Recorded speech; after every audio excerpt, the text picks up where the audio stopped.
আমারা ভাইয়েরা, আল্লাহর বান্দা উনি নিজের জবান দিয়া বলেন, উনি যেই মসজিদে উনি জুমা পড়ান ওই মসজিদের একজন মুসল্লি মারা গেছে। ওই মুসল্লির 4টা সন্তান, একটা সন্তান হলো আমেরিকায় লেখাপড়া করে ডক্টরেট ডিগ্রি দেন, আরেকটা সন্তান হলো লন্ডন, আরেকটা সন্তান হলো জার্মান, আরেকটা হলো স্পেন না ফ্রান্স আছে। 4টা সন্তান 4 দেশে। ভিডিওটা এখনো অনলাইনে আছে, আপনারা দেখতে পারেন। আল্লাহর বান্দা উনি বলেন, ওই আল্লাহর বান্দার 4টা সন্তান 4 দেশে, নিজে চাইতেছে সন্তানগুলাকে প্রতিষ্ঠিত করার জন্যে।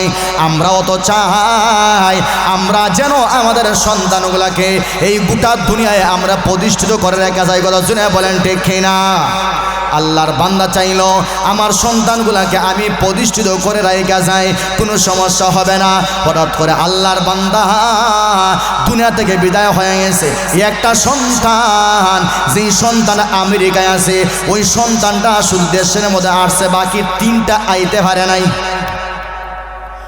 এরকম আছে না নাই? কথা জোড়া হয় না? 3টা সন্তান যদি বিদেশের মাটিতে থাকে, বাবা মারা যায়, মা মারা যায়, দেখা যায় একটাও আইতে পারে না, অথবা ঘটনাক্রমে একটা যদি আয়। কথা জোরে বলেন ঠিক কিনা?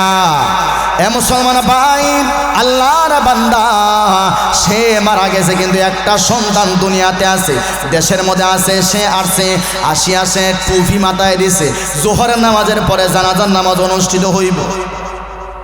আল্লাহর বান্দা বাবার লাশটার সামনে নিয়া চোখের পানি ফালায় ডক্টরেট। আল্লাহর বান্দা বাবার লাশটার সামনে নিয়া এবার চোখের পানি ফালায়, হাওমাও করে কাঁদতেছে, হাওমাও করে কাঁদে। এরে মুসলমান ভালো করে শোনো, ওলামা কাজীর মুসলমান ভালো করে শুনবা। মিথ্যা কোনো ঘটনা বলিয়া আমি সময় নষ্ট করতে চাই না, না হয় কিয়ামতের মাঠে আল্লাহ আমাকে ছাড়বে না। কথা জোরে বলেন ঠিক কিনা? আল্লাহর বান্দা এবার নিজের চোখের পানি ফালায়। আল্লাহর বান্দা হাসান জামিল সাহেব বলে, ওরে আল্লাহর বান্দা শোনো, কেন তুমি চোখের পানি ফালাও? কেন তুমি চোখের পানি ফালাও? কেন কান্দেছো? আল্লাহর বান্দা এবার বলে, ও হুজুর শোনো না, আমার বাবা আমাকে বাড়ি বিক্রি করিয়া লন্ডন পাঠাইলো, আমেরিকায় পাঠাইলো, জায়গা জমি যা ছিল সব বিক্রি করিয়া আমাকে ডক্টরেট ডিগ্রি দেওয়ার জন্য লন্ডন আমেরিকায় পাঠাইলো। আমার বাবা আজকে মারা গেছে, আমার বাবার জানাজার নামাজ আমার সামনে হয়ে গেছে। আমরা হলাম মুসলমান, মুসলমান মারা যখন যায় 1 নাম্বার কাজ হলো তার জানাজার নামাজ প্রথমে আদায় করতে হয়, ঠিক কিনা? ওরে আল্লাহর বান্দা, জানোনি আমি কেন আমি কাঁদতেছি? কান্নার কারণ হলো আমার বাবা আমাকে দুনিয়ার জ্ঞানটা শিক্ষা দিল, ঠিকই আছে। আমার বাবা আমাকে জাগতিক শিক্ষায় শিক্ষিত করলো, ঠিকই আছে। অথচ আল্লাহর বান্দা শোনো, দুনিয়াতে আমি এত বড় ডক্টর, আমার যাদের বড় ডক্টর অনেকে আছে, অনেকে নাই। আমি হলাম সবচেয়ে বড় ডক্টর আমাদের এলাকার মধ্যে। অথচ আজকে মুসলমানের সন্তান হলাম আমি। আমার জানাজার নামাজ তো মুখস্থ থাকার কথা ছিল, জানাজার দোয়া তো মুখস্থ থাকার কথা ছিল। আজকে আমার বাবা মারা গেল, অথচ আমার বাবার জানাজার নামাজে আমি জানাজার দোয়াটা পর্যন্ত পড়তে পারলাম না। নাউজুবিল্লাহ হইনা সুবহানাল্লাহ হওয়ার কথা নেই কেন? কত বড় ডক্টর সে হইতেছে, আমি আমার বাবার জানাজার মধ্যে ওই জানাজার দোয়াটা পর্যন্ত হারি না হইতাম। এই ডক্টরের ডিগ্রি হামাইছে, কথা জোরে হই না, ডক্টরের ডিগ্রি হামাইছে, এটা সম্পূর্ণ ফুটকা, এটা একবারে ফসাদ। কি করবা এই ডক্টরের ডিগ্রি দিয়া?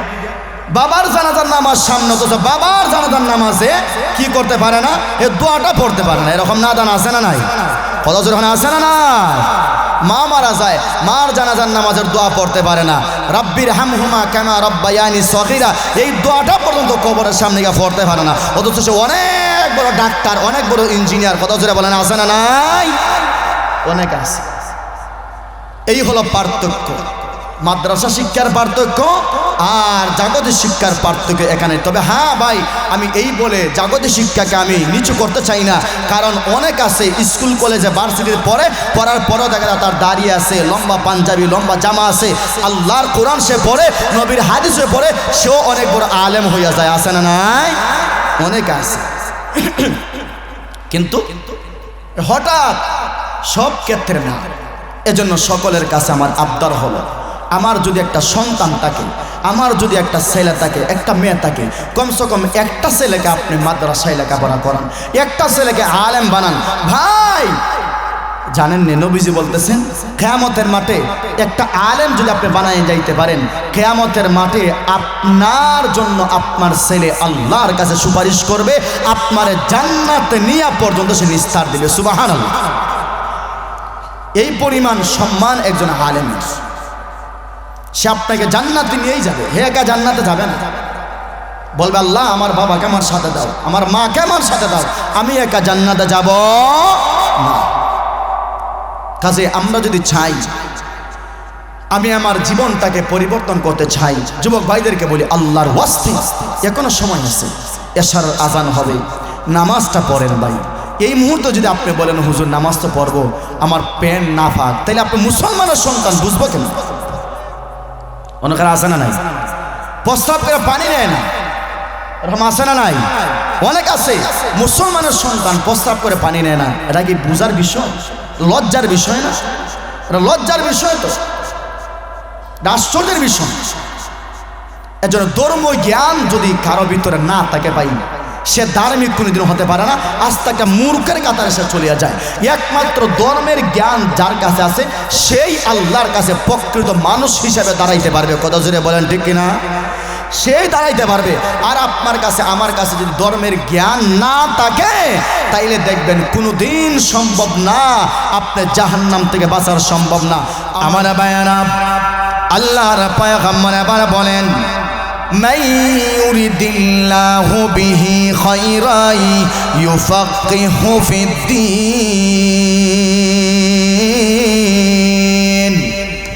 আও কামা ক্বালা আলাইহিস সালাতু ওয়াস সালাম।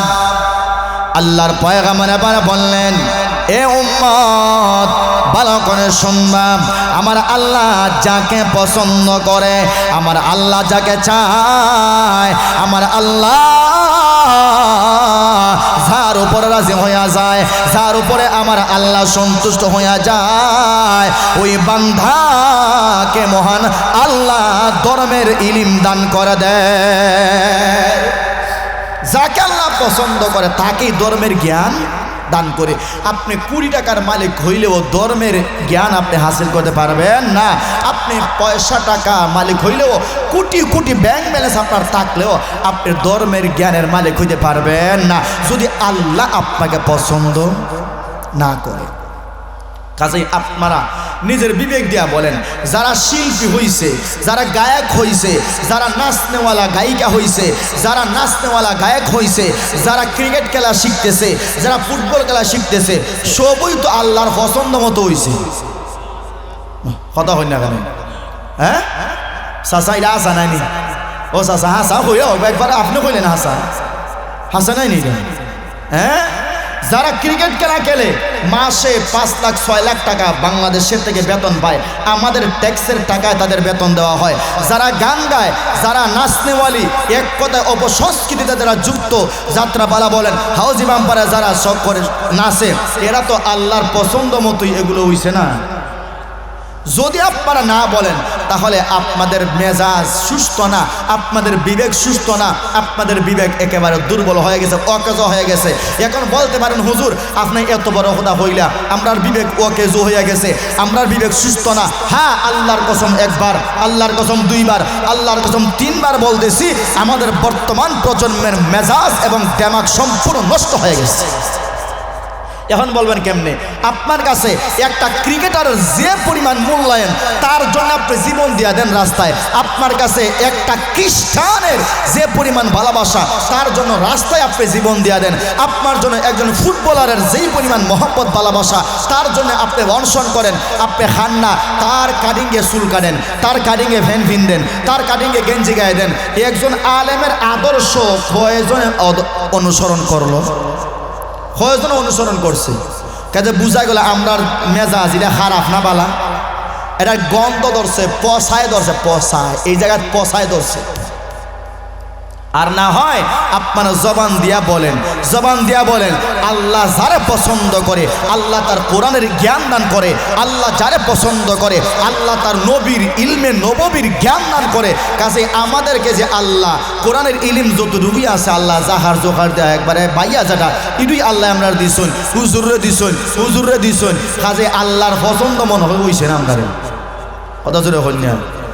আয়াতে বললেন ইউতিল হিকমাতা মাইয়াশা, আল্লাহ যাকে চায় তাকেই আল্লাহ কোরআনের ইলম দান করে। সুবহানাল্লাহ কইবাই নেই।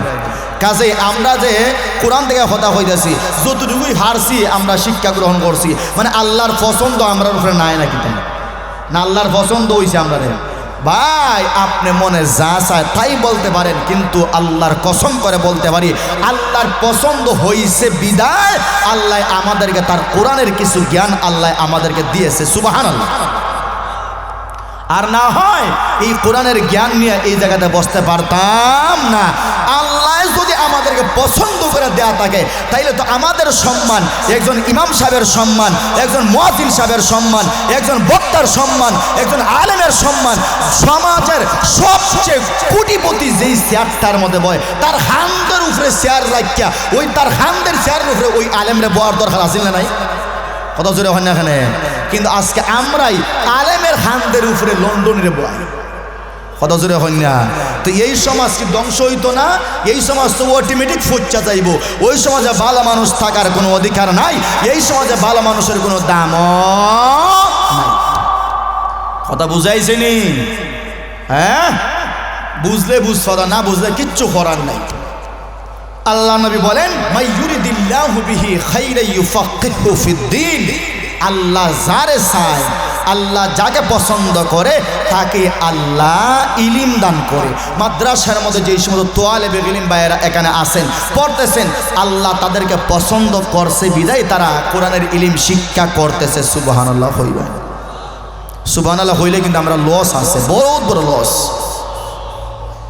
তো বলতেছিলাম, আর আমরা যারা ইলিম শিক্ষা করতে পারি নাই, কাজে বুঝা গেল মনে হয় আমরার উপরে আল্লাহ নারাজ। কথা জোরে হই না? নারাজ নেই না, নারাজ তখন আল্লাহ হবেন যখন তলাবুল ইলমি ফারিজাতুন আলা কুল্লি মুসলিমিন, এই হাদিসের উপর আপনি আমল করবেন না, তখনই আল্লাহ আপনার উপরে নারাজ হয়ে যাইব। কথা জোরে বলেন ঠিক না ঠিক? আল্লাহ নবী বললেন প্রত্যেকটা মুসলমানের উপরে ধর্মের জ্ঞান শিক্ষা করা ফরজ, ধর্মীয় ইলম শিক্ষা করা ফরজ। এখন আপনি যদি নামাজের মাসআলা জানলেন না, আপনি মুসলমান, হজের মাসআলা জানলেন না, যাকাতের মাসআলা জানলেন না, নামাজের ওয়াজিব জানলেন না, ওযুর ফরজ জানলেন না, গোসলের ফরজ জানলেন না, এগুলো আপনি না জানেন না, ওই আপনি মন মতো গোসল করলেন, মন মতো আপনি নামাজ পড়লেন, মন মতো হজ করলেন, মন মতো যাকাত দিলেন, মন মতো কুরবানি দিলেন। আল্লাহ বলেন বান্দারে এগুলো তোর মন মতো যদি হয় আমি আল্লাহর মন মতো হয় নাই, কাজে এগুলাও আমি আল্লাহর কাছে কবুল হয়। কিন্তু যখনই আল্লাহর বিধান মতো হবে, নবীর তরিকা অনুযায়ী হবে, আল্লাহর বিধান মতো আপনি কখন করতে পারবেন, নবীর তরিকা অনুযায়ী আপনি এগুলা কখন করতে পারবেন? যখন আপনি আপনার উপরে যেইগুলা ফরজ হয়ে গেছে, যেই বিধানগুলো ওয়াজিব হয়ে গেছে, ওই বিধানগুলো যখন আপনি ভালো করে মানতে পারবেন। কথা বুঝেন নাই? ভালো করে মানতে পারবেন। আল্লাহ রাব্বুল আলামিন যেন আমাদেরকে ধর্মের জ্ঞান যতটুকু আমার উপরে ফরজ, যতটুকু আমার জন্য জানা ফরজ, যতটুকু আমার জন্য জানা ওয়াজিব, এই পরিমাণ যেন ধর্মের জ্ঞান শিক্ষা করার আল্লাহ যেন আমাদের সকলকে তৌফিক দান করেন। আমরা জবান খুলে জুড়ে বলি আমিন। আমরা শিক্ষা করবো তো ইনশাল্লাহ ভাই? এগুলো দরকার আছে না নাই? অবশ্যই দরকার আছে, এগুলো ফরজ। ব্যবসায়িক জ্ঞান আমার জন্য জানা ফরজ না, বুঝতে পারছেন? বিদেশে কেমনে যাব এর প্রসেসিং শিক্ষা করে আমার জন্য ফরজ না, আমার জন্য যেটা ফরজ ওইটা আগে আমাকে শিখতে হবে। এবার আসেন, এতক্ষণ আয়াতের ব্যাখ্যা আমি আপনাদের কাছে দিলাম। এবার আসেন আল্লাহর পয়গম্বর সাল্লাল্লাহু আলাইহি ওয়াসাল্লাম হাদিসে মুবারকের মধ্যে আল্লাহর পয়গম্বর সাল্লাল্লাহু আলাইহি ওয়াসাল্লাম ধর্মীয় জ্ঞানের ব্যাপারে কি বলেছেন আমরা একটু শুনি। قال النبي صلى الله عليه وسلم خيركم من تعلم القرآن وعلمه أو كما قال عليه الصلاة والسلام। আল্লাহর পয়গম্বর আবার বললেন, এলামা কাজীর মুসলমান ভালো করে শুনবা, ও আমার ভাইরা ভালো করে শুনবা। আজকে আমার কাছে লন্ডন সাহেব হলো দামি মানুষ, আমার কাছে মেম্বার হলো দামি মানুষ, আমার কাছে চেয়ারম্যান হলো দামি মানুষ, আমার কাছে টাকাওয়ালা হলো দামি মানুষ। অথচ আল্লাহর পয়গম্বর বলেন, বান্দা শোনো, আমার আল্লাহর কাছে সবচেয়ে দামি এবং সবচেয়ে সম্মানী মানুষ হলো যে কোরআন শিক্ষা করে এবং অন্যকে নিজে শিক্ষা দেয়। সুবহানাল্লাহ হইতে না? আল্লাহর নবী বলেন, এর উম্মত শোনো না, ও আমার উম্মতরা ভালো করে শোনো, আমার আল্লাহর কাছে সবচেয়ে দামি ওই বান্দা ওই মহিলা যে নিজে কোরআন শিক্ষা করে এবং অন্য মানুষকে নিজে কোরআন শিক্ষা দেয়। সুবহানাল্লাহ। নবী বলেছেন যে শিক্ষা করে সে দামি, আল্লামা যে অন্যকে শিক্ষা দেয় সেও দুনিয়াতে সম্মানী। সুবহানাল্লাহ। কোরআনের ইলম যে শিক্ষা করে সেও দামি, আর যে শিক্ষা দেয় সেও দামি। قال النبي صلى الله عليه وسلم إن الملائكة تضع أجنحتها رضا لطالب العلم أو كما قال عليه الصلاة والسلام। আল্লাহর পয়গম্বর আবার বলেন, এলামা কাজীর মুসলমান ভালো করে শোনো, ভালো করে শুনবা। আল্লাহর পয়গম্বর বলেন, যে কোনো বান্দা যখন সে দ্বীনি ইলম শিক্ষা করার জন্য ঘর থেকে বের হয় অথবা মাদ্রাসায় যায় অথবা সকালবেলায় ফজরের পরে মসজিদে যায়, একটা ছোট্ট সন্তান সে যখন আলিফ বা পড়ার জন্য মসজিদে যায়, আল্লাহর কোরআন তেলাওয়াত করার জন্য মসজিদে আগমন করে, আল্লাহর পয়গম্বর বলেন, ওরে বান্দা শুনো, ভালো করে শুনবা। ওই সন্তানটা যখন ঘর থেকে বের হইয়া মাদ্রাসার উদ্দেশ্যে রওনা দেয়, মসজিদের উদ্দেশ্যে রওনা দেয়, আল্লাহর পয়গম্বর বলেন, আল্লাহর ফেরেশতারা ওই সন্তানের পায়ের নিচে ফেরেশতারা তাদের পাখা বিছাইয়া দেয়। ওই ছোট্ট সন্তানের পায়ের নিচে পাকা বিছাইয়া দেয়। আর আজকে আমাদের প্রধানমন্ত্রী যখন কোনো এলাকায় আসে লাল গালিচার বিছানা বিছাইয়া দেয়, অথবা স্বরাষ্ট্রমন্ত্রী আসলে লাল গালিচা বিছানা বিছাইয়া দেয়। ওরে বান্দা শুনো, এই বিছানা হলো অস্থায়ী বিছানা, এই বিছানা হলো সামান্য দামি বিছানা, কিন্তু আল্লাহর ফেরেশতা যাদের পায়ের নিচে বিছানা বিছায়, যাদের পায়ের নিচে তাদের পাকা বিছাইয়া দেয়, এদের সম্মান কতটুকু আছে, আছে না নাই?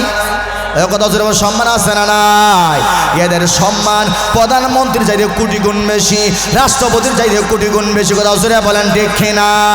ওরে রাষ্ট্রপতি শুনো, আপনার পায়ের নিচে লাল গালিচা বিছানা বিছাইয়া দেয় ডরাইয়া ডরাইয়া, আর না হয় চাকরি চইলা যাইব, আর না হয় প্রমোশন হইতো না, প্রমোশনের ঠেলায় লাল গালিচা বিছায়, অথবা প্রমোশনের জন্য লাল গালিচা বিছায়। কথা জোরে বলেন ঠিক কিনা? বেতন বাড়ার লাগে লাল গালিচা বিছানা বিছাই দেয়, তেল মারে তেল। ঠিক আছে ঠিক। কিন্তু আল্লাহর পয়গম্বর আবার বলেন, একটা সন্তান যখন কোরআন শিক্ষার জন্য ঘর থেকে বের হয় মসজিদে যাবে, আল্লাহর ফেরেশতারা ওই ফেরেশতারা নিজের ডানার সঙ্গে যে পাখা আছে, নূরের পাখা আছে, ওই নূরের পাখাগুলা ফেরেশতা তাদের পায়ের নিচে বিছাইয়া দেয়। সুবহানাল্লাহ। অন্য একটা রেওয়ায়েত আছে যে তাদের পায়ের নিচে বিছাইয়া দেয় না, ওই তোয়ালেবে ইলমদের সম্মানার্থে ফেরেশতারা তাদের পাকাগুলা নিচের মধ্যে নামায় রাখে। সুবহানাল্লাহ হইতা না, নিচে নামায় রাখে। আর আজকে আমরা মেম্বার সাহেবের কত স্বাগত জানাই আমরা গরু ঢুকাই, খাসির গুস্ত, গরুর গুস্ত, কুত্তার গুস্ত, বিলাইয়ের গুস্ত যা বাড়ি খাওয়াই, কত জোরে হয় না? রাগ করছো? রাগ করছেন নি? হ্যাঁ, আমরা যেই পরিমাণ সম্মান আমরা দুনিয়াবী শিক্ষা অর্জনকারী মানুষকে আমরা দেই ভাই, এর 1% যদি উলামায়ে কেরামকে আপনারা দিতেন, এলাকা নূরে নূরান্বিত হয়ে যাইত। সুবহানাল্লাহ। কিন্তু আমরা উলামায়ে কেরামকে দেখি এক নজরে, কথা বলি আর এক নজরে, দিল থেকে দিলের মধ্যে রাখি একটা, আর জবানে বলি আর একটা। আমরা উলামায়ে কেরামকে আজকে আমরা সমাজে বাঁকা নজরে দেখি, বাঁকা নজরে। কত জোরে হয় না?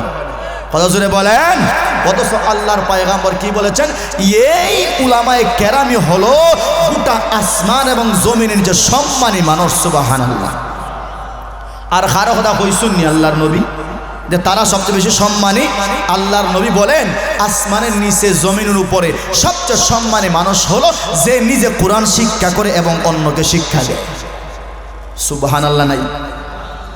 তারা হলো সম্মানী। আমারা বায়ানা, এরপরে আমারা আল্লাহ বলেন ওয়া ইন্না আল্লাহা লিমা ইস্তাগফিরু লাহু মান ফিস সামাওয়াতি ওয়া মান ফিল আরদ। এ মুসলমান ভাই, ভালো করে শুনবাম, আল্লাহর পয়গম্বর লম্বা একটা হাদিসে এবার বলেন, আমি শুধু হাদিসের সামান্য অংশ পাঠ করলাম। আল্লাহর পয়গম্বর এবার বলেন, ওরে উম্মত শোনো,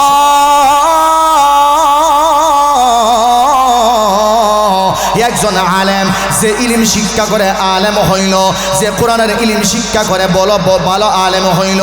ওরে উম্মত শোনো, ভালো করে শোনো, আজকে ওই আলেমকে তোমরা ভালো নজরে দেখতে পাও না, ওই আলেমকে বাঁকা নজরে তোমরা তাকাও। অথচ আল্লাহর পয়গম্বর বলেন, ওরে উম্মত শোনো, ওই আলেমের চেহারা থেকে বাঁকা নজরে তাকাইতে পারবা, কোনো সমস্যা না। ওই আলেমকে ঘৃণা করতে পারবা, কোনো সমস্যা না। ওই আলেমের উপরে তুমি ইনসাফ করতে পারবা না, কোনো সমস্যা না। ওই আলেমের উপরে মায়া তোমার লাগবে না, কোনো সমস্যা না। কিন্তু আল্লাহর পয়গম্বর বলেন, এরে উম্মত, ওই আলেমের সম্মান কতটুকু তুমি কি জানো? ওই আলেমের মান ইজ্জত কতটুকু তুমি কি জানো?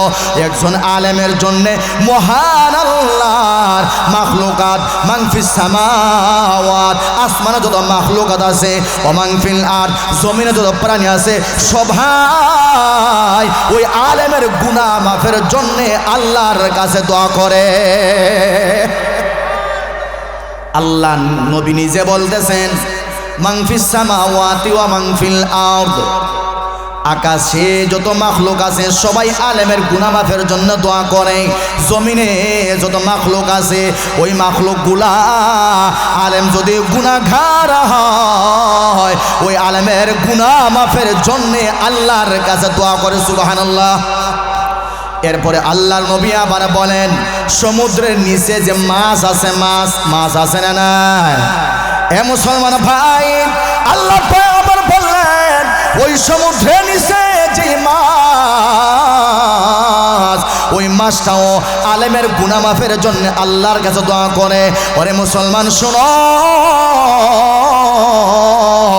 এরপরে গর্তের ভিতরে যে পিপিলিকা আছে, হাত্তা ফিন নামলা ফি হুজরিহা, হাত্তা নামলা তা ফি হুজরিহা, এক কথা গর্তের ভিতরে যে পিপিলিকা ছোটো, ওই ছোটো পিপিলিকাটাও পর্যন্ত আলেমের গুনাহ মাফের জন্য আল্লাহর কাছে দোয়া করে। সুবহানাল্লাহ।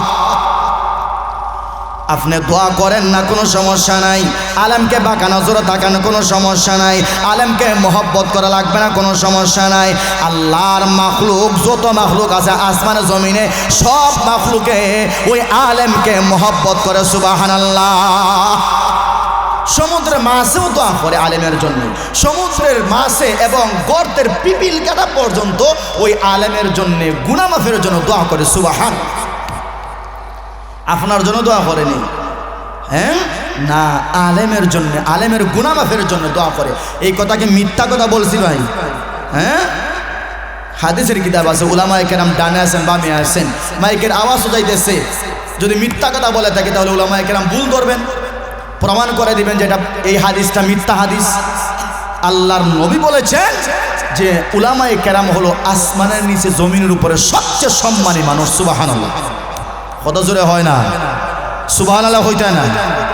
সম্মানী মানুষ, এটা আমার কথা না, স্বয়ং নবীজি বলে গেছে। ইন্নাল উলামা ওয়ারাসাতুল আম্বিয়া ওয়া ইন্নাল আম্বিয়া লাম ইউওয়ারিসু দিনারা ওয়ালা দিরহামা। এ মুসলমান ভাই, ভালো করে শুনবা, আল্লাহর পয়গম্বর উনি ওনার জবান মুবারক দিয়া বলেন, ওরে আমার উম্মত শোনো,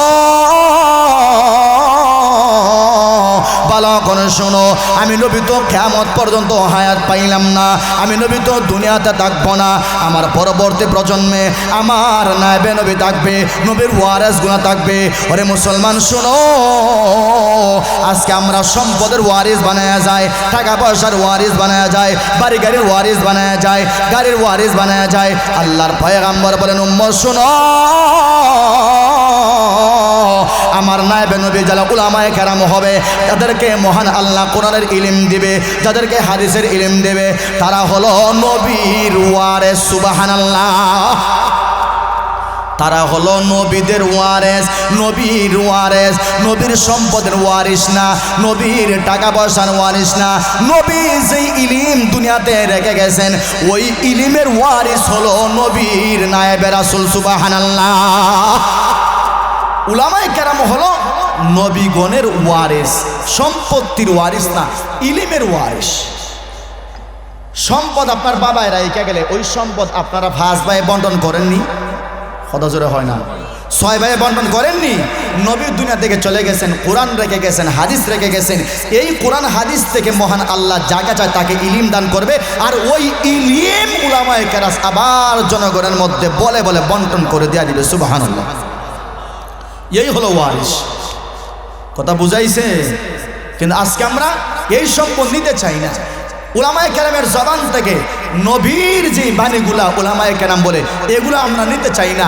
নাচ গানের নায়িকা কি বলল, নাচনেওয়ালি কি বলল, ফুটবল খেলার কি বলল, এরপর হাউস বাম্পারে কি বলল, উরুসে কে কি বলল, এগুলো আমরা নিতে আমাদের বলা পছন্দ হয়। আমরা নবীগণের কথা আমরা নিতে চাই না।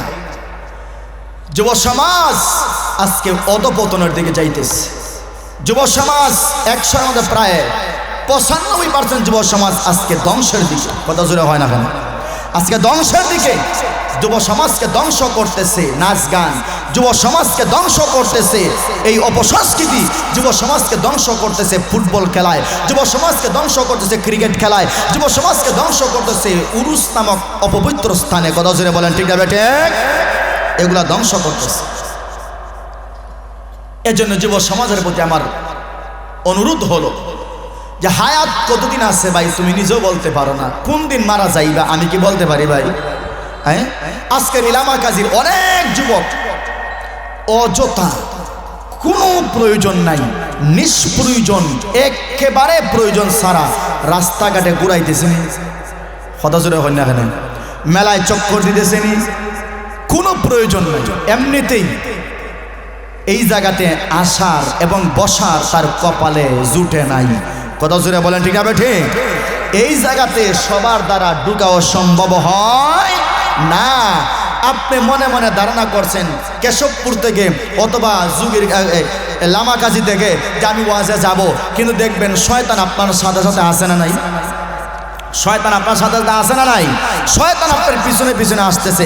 বাজার আইসাই একটা দুকা দিয়ে আপনাকে হোটেলে ঢুকাইবে, চা খাওয়াইবে, পান খাওয়াইবে, বিড়ি খাওয়াইবে, এরপরে আরেকটারে ঢুকাইবে, ঢুকাইয়ে দুইজনের মাধ্যমে দেখা যায় আলাপ আলোচনা লাগাইয়া একবারে 1 ঘন্টা নাই আখতা করবে। ইসলাম তো ওয়াজও যাইতাম, এখন থেকে সময় নাই। আসে না নাই? কত জোরে আসে না নাই? এই শয়তানে আপনার ফেস লাগাইয়া এই জায়গার মধ্যে ঢুকাইয়া আপনার সময়টা একবার নষ্ট করে দিয়ে দিচ্ছে। কথা বুঝেননি ভাই? আমরা তো বলি ভাই, কিন্তু আপনারা যদি না শুনেন তাহলে কি করার আছে বলেন তো? আপনারা যদি না শুনেন তাহলে কিছুই করার নাই। আমরা তো কষ্ট করে কথাগুলো বলে যাই, কমসে কম দেখি একটা যুবক নিয়ে আমল করে, একটা যুবক নিয়ে আলেম করে। قال النبي صلى الله عليه وسلم فضل العالم على العابد كفضلي على أدناكم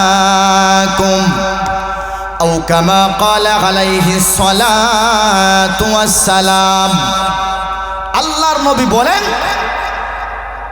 যে একজন আলেমের সম্মান এবং মর্যাদা, ভালো করে বুঝেন, নবীজি সাহাবায়ে কেরামকে বলতেছেন আমি নবীর সম্মান এবং মর্যাদা যেরকম তোমাদের উপরে একজন আলেমের মর্যাদা সাধারণ মানুষের উপরে একজন আবেদের উপরে ওই পরিমাণ। সুবহানাল্লাহ, জোরে বলেন। আর একটু ভাঙ্গিয়া কই, অন্য একটা রওয়ায়েতে নবীজি বলছেন, মানে হাদিসের ব্যাখ্যাটা একটু ভাঙ্গিয়া হলে সুযোগ বুঝবেন। নবীজি বলেন একজন আলেমের সম্মান ততটুকু ওই পরিমাণ যেই পরিমাণ সূর্যের মর্যাদা। যেমন ধরেন নক্ষত্র আর সূর্য দুইটা না? কথা বলেন। নক্ষত্র সে তার আলো দিয়া সে নিজে আলোকিত হয় এবং তার আশপাশে সামান্য আলোকিত করতে পারে। কথা জোরে বলেন, ঠিক না বেঠিক? কিন্তু চন্দ্র এবং সূর্য সে নিজে তো আলোকিত হয় এবং তার আলো দিয়া গোটা দুনিয়াটাকে আলোকিত করে, করে কি করে না? নবীজি বলেন একজন আলেম হলো সূর্যের মতো, সে নিজে তো আলোকিত হয় এবং তার জ্ঞান এবং ইলম দ্বারা গোটা এলাকা এবং গোটা দুনিয়াটা সে আলোকিত করতে পারে। সুবহানাল্লাহ। আলেমের মর্যাদা, এই হলো আলেমের মর্যাদা। এই আলেমের মর্যাদা কেমনে বাড়লো? সে দ্বীনি ইলম শিক্ষা করছে। সুবহানাল্লাহ, হইতে না? দ্বীনি ইলম শিক্ষা করার কারণে আল্লাহ তারে মহব্বত করছে, আল্লাহ তারা পছন্দ করছে, এই পরিমাণ মর্যাদার সম্মানের উঁচু আসনে আল্লাহ তারে পৌঁছাই দিয়েছে। সুবহানাল্লাহ। কিন্তু এই আলেম যদি ধর্মীয় জ্ঞান শিক্ষা না করত, এই পরিমাণ সম্মানের আসনে সে কি যাইতে পারত? কথা জোরে হয় না? সাধারণ উদাহরণ দেই, আমারে দেয়া, আমার আপনারা দাওয়াত দিছেন, এত বড় আলিশান চেয়ারে আমি বইছি, কি কারণে বইছি? কোরআনের কিছু ইলিম আল্লাহ আমারে শিক্ষা দিয়েছেন, এই কারণে তুই এত মর্যাদা। কথা জোরে হয় না? যদি আজকে আমি কোরআনের ইলিম শিক্ষা না করতাম, আর না হয় আমি সিএনজি ড্রাইভারে করতাম, না হয় মোটরের ড্রাইভারে করতাম, না হয় বাসের ড্রাইভারে করতাম, না হয় ব্যবসাও করতাম, যে কোনো একটা হইতো। সিএনজি ড্রাইভারে করার পরে এই জায়গায় বইতে পারবো না। কথা জোরে হয় না? ট্রাকের ড্রাইভারে হলে এই জায়গায় বইতে পারবো না, বাসের ড্রাইভারে হলে এই জায়গায় বইতে পারবো। যত বেড়ে ব্যবসায়ী হয়, কোটিপতি ব্যবসায়ী এই জায়গায় বসতে পারবে? জিন্দিগিতে সম্ভব না। কিন্তু এই সম্মান আল্লাহ কেন দিলেন? সে কোরআনের ইলম শিক্ষা করছে এবং হাদিসের ইলম শিক্ষা করছে। সুবহানাল্লাহ, হইবাই না একবার? এই কারণে আল্লাহ এতটুকু সম্মান উলামায়ে কেরামকে দিয়েছেন। সুবহানাল্লাহ। ভাই, ধর্মীয় ইলম শিক্ষা করা একমাত্র আল্লাহর কাছে, আল্লাহ যারে পছন্দ করবে সেই ধর্মীয় জ্ঞান শিক্ষা করতে পারবে। এবার আসেন, অনেক আছে দেখবাই আমরা আলেম হইছি, আলেম হইলেই যে এই জায়গাতে বৈশা ওয়াজ করলেই যে আমরা জান্নাতে যাইব, এটার কোনো কথা আছে? কথা জোরে, এটার কোনো কথা আছে? আমার ভাইয়েরা, আল্লাহর পয়গম্বর হাদিসে কুদসির মধ্যে বলেন, ওই কিয়ামতের মাঠে যখন আল্লাহ কিয়ামতের ময়দান কায়েম করবেন, আল্লাহ রাব্বুল আলামিন আরশে আজিমের মধ্যে বসবেন, সিংহাসনে বসবেন, আলা কুরসি, নিজের কুরসির মধ্যে বসবেন। আল্লাহর পয়গম্বর বললেন, এ উম্মত ভালো করে শুনবা, ওই কিয়ামতের দিন আমার আল্লাহ জাতির উলামায়ে কেরামকে আল্লাহ ডাক দিবেন, এ উলামায়ে কেরাম তোমরা আসো, তোমরা আসো, আজকে জনসাধারণের কাতারে তোমাদেরকে আমি আল্লাহ দাঁড় করাইব না। সুবহানাল্লাহ।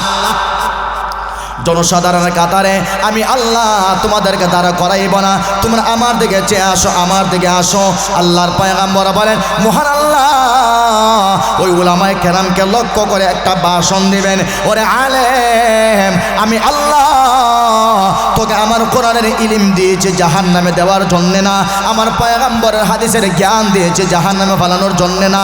যা যা, আজকে আমি আল্লাহ আমার ইজ্জতের কসম করে বললাম, আমার সম্মানের কসম করে বললাম, আমার মার ইজ্জতের কসম করে বললাম, আমি আল্লাহ আজকে তোমাদের আলেম সমাজকে বিনা হিসাবে জান্নাত দিয়ে দিলাম। আল্লাহ একটা ঘোষণা দিবেন, নবীজির হাদিসে আছে। কিন্তু রে ভাই, যে আলেমগুলার বিষয়ে আল্লাহ জান্নাতের ঘোষণা দিবেন, কিছু কিছু আলেম আছে, আলেম নামের জালেম আছে না নাই? কথা জোরে কন্যা, যে আলেমগুলার কাছে দেশের কোনো ভালোবাসা নাই, যে আলেমগুলার কাছে জনগণের মহব্বত নাই, যে আলেমগুলার কাছে দেশের মানচিত্রের ভালোবাসা নাই, যে আলেমগুলার কাছে ইসলামের ভালোবাসা নাই, যে আলেমগুলার কাছে কোরআন এবং হাদিসের ভালোবাসা নাই, নামে আলেম হইছে পাক্কা একটা মুনাফিক এবং দালাল হয়ে গেছে। কথা জোরে বলেন ঠিক কিনা? এই আলেমদের ব্যাপারে আমার আল্লাহ কিয়ামতের মাঠে আল্লাহ আল্লাহ বলবেন, ওরে বান্দা, আমি আল্লাহ তোকে ধর্মের ইলম দিয়েছিলাম, কোরআনের ইলম দিয়েছিলাম, শুধু টাকা কামানোর জন্যে না, লক্ষ লক্ষ টাকা কামানোর জন্যে না, এমপি হওয়ার জন্যে না, মন্ত্রী হওয়ার জন্যে না, টার্গেট করে কোনো কথা না। আল্লাহ রাব্বুল আলামিন যখন বলবেন, ওরে বান্দা ভালো করে শোনো, বলো না আমি আল্লাহর জন্যে তুমি কি নিয়ে আসলা? তখন ওই আলেম বলবে কিয়ামতের মাঠে আল্লাহ আমার ইলম দিয়েছেন, ওই ইলম আমি মানুষের মধ্যে বন্টন করেছি, আমার ভিতরে অহংকার ছিল না, আমার ভিতরে লোভ ছিল না, মেম্বার হওয়ার, চেয়ারম্যান হওয়ার, এমপি হওয়ার কোনো লোভ আমার কাছে ছিল না। আল্লাহ তখন বলবেন, ওরে বান্দা ভালো করে শোনো, না না আমি আল্লাহ সব জানি এবং সব দেখি। জোরে বলেন ঠিক কিনা? আল্লাহ কিয়ামতের মাঠে বলবেন, বুখারীর হাদিস বলতেছি, আল্লাহ তখন বলবেন, এই আলেম আমার কাছে এখন ফিরাকি দেখাইতেছ নি?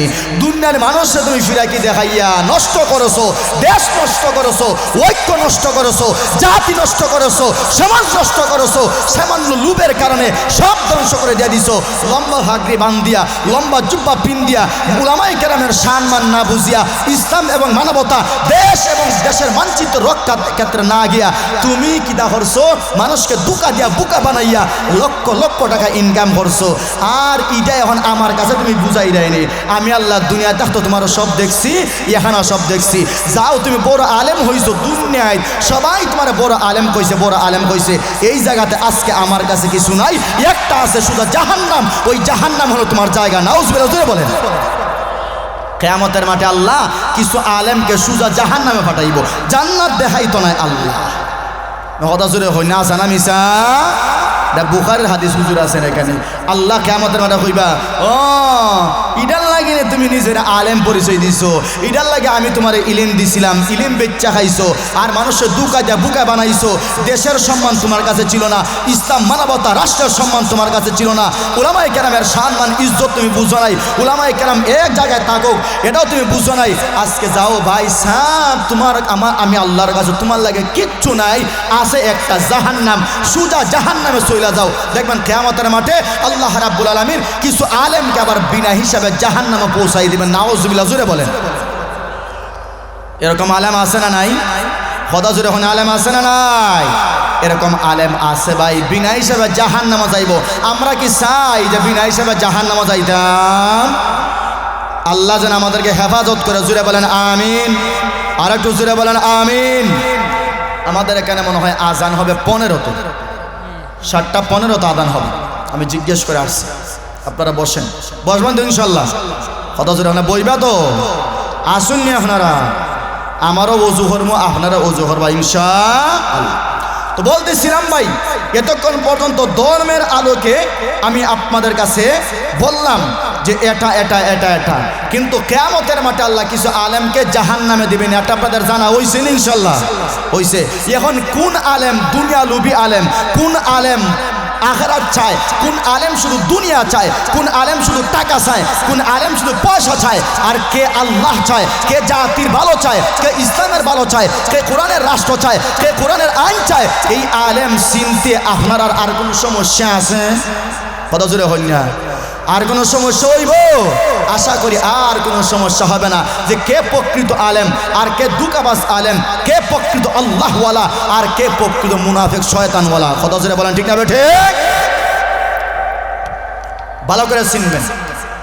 এবার আসেন,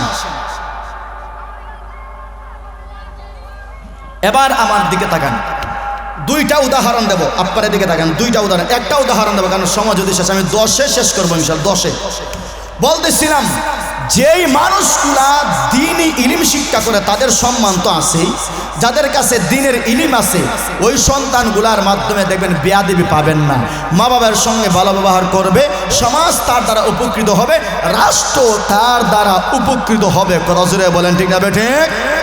যেই সমস্ত উলামায়ে কেরাম, আপনাদের কাছে বলতে চাই, উলামায়ে কেরাম যাদেরকে আল্লাহ ধর্মের জ্ঞান দিয়েছেন, এই উলামায়ে কেরাম একজনের নামটা বলেন যার কারণে দেশের মান সম্মান নষ্ট হইছে, দেশ ধ্বংস হইল, জাতি নষ্ট হইল, দেশের টাকা অপচয় হইল, একজন উলামায়ে কেরামের নাম আপনারা হইতে পারবানি, কসম হইতে পারতেন। কিন্তু দুনিয়াবি ইলিম আর জাগতিক ইলিম আর কোরআন হাদিসের ইলিম পার্থক্য আছে না নাই? কথা জোরে, পার্থক্য আছে না নাই? আজকে দেখেন শুধু দোষ আমগো উলামাদের, আমাদের কাছে আল্লাহ কোরআনের ইলম দিছেন, নবীজির হাদিসের ইলম আছে, আমরা দেশ ধ্বংস করলাম। আজকে কোন আলেম স্বাধীনতার 54 বছরের পরে রাষ্ট্রের ক্ষমতায় গেছে নিতে? কথা জোরে হই না? তাইলে আমরা দেশ ধ্বংস করলাম কেমনে? আমরা দেশ বেচা খাইলাম কেমনে? আমরা দেশ বিক্রি করলাম কেমনে? যারা গেছে ক্ষমতা তারাই তো বেচা খাইছে, তারাই তো বিক্রি করে খাইলো, কথা জোরে হন ঠিক না বেঠে? তারাই তো দুর্নীতি এবং ডাকাতি মামলা সব তারাই তো হলো, আমরা কি হলো?